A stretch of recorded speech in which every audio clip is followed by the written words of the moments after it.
Olá a todos. Nessa aula nós vamos falar sobre fluidomecânica.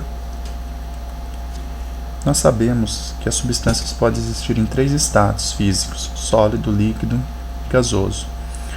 O estado sólido ele é caracterizado por um arranjo molecular bastante rígido dos corpos.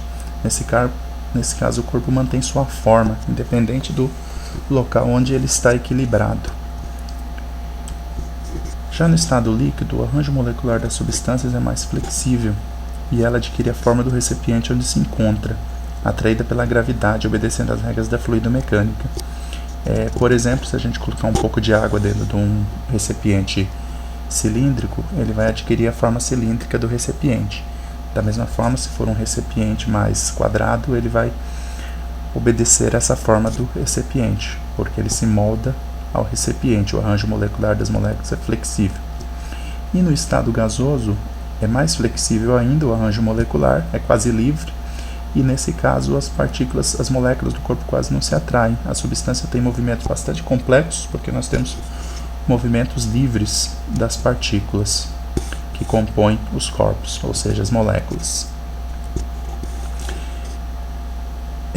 No caso dos líquidos e gases, costumamos chamá-los de fluidos, por causa que eles têm a propriedade de fluir, que é a mesma coisa que escoar por uma superfície.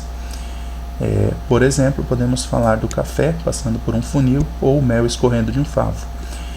Mas é claro que esses dois fenômenos nós sabemos que não são exatamente iguais. O café ele passa muito mais suavemente, muito mais rápido pelo funil do que o mel escorre por alguma superfície.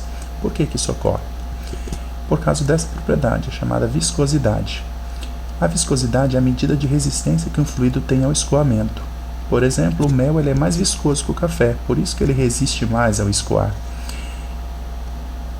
Quanto mais fluido o líquido, então ele flui mais rapidamente, ele tem menor viscosidade. A viscosidade ela está associada a forças que existem entre as partículas do fluido, entre as camadas do fluido, e também entre as camadas do fluido com a superfície que contém. Então, são essas características internas do fluido que definem a sua viscosidade. A parte da física que estuda as propriedades do fluido é chamada de fluidomecânica, ou mecânica dos fluidos. Nós já conhecemos o termo mecânica, ele se refere ao estudo dos movimentos. E aqui, mecânica dos fluidos se refere ao estudo do movimento dos líquidos e gases.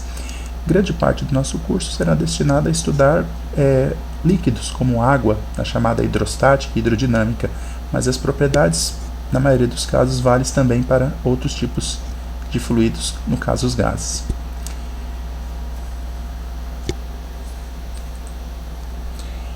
Desse modo, nós podemos também definir que a fluidomecânica se divide em fluidostática, ou seja, a estática dos fluidos, que estuda propriedades do fluido em repouso, como por exemplo densidade, pressão, lei de Stefan. São propriedades que definem o fluido independente do estado de movimento.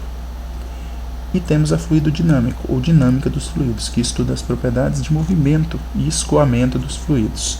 Nesse caso, os fluidos vão estar em movimento. Exemplos são a vazão, o princípio de Pascal, o princípio de Arquimedes e a equação de Bernoulli.